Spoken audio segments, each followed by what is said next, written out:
လူတွေမှာစင်ထာဝရစိတ်ကြည်လင်းနေတာမဟုတ်ဘူးအာယုန်တွေကလည်းအကောင်းနဲ့တွေ့တယ်လို့အဆိုးနဲ့လည်းတွေ့ထာဝရကောင်းနေတာမဟုတ်သည့်အတွက်ကြောင့်စိတ်ခံမသိတဲ့အခါမှာဒေါသဆိုတာထွက်လာတတ်ကြတယ်အဲ့ဒီထွက်လာတဲ့ဒေါသကိုမထိန်ချုပ်နိုင်ဘူးဆိုလို့ရှိရင်အယုတ်ဆိုးအကြီးတန်းမဖြစ်တဲ့နာတွေဖြစ်သွားနိုင်တယ်ပေါ့လူတွေမှာလောဘဆိုတဲ့တရားရှိသလိုဒေါသဆိုတာလည်းရှိတယ်အကုသိုလ်တရားတွေက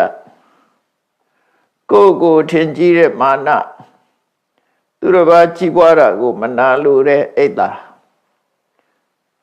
ကိုယ်သာအခွင့်အရေး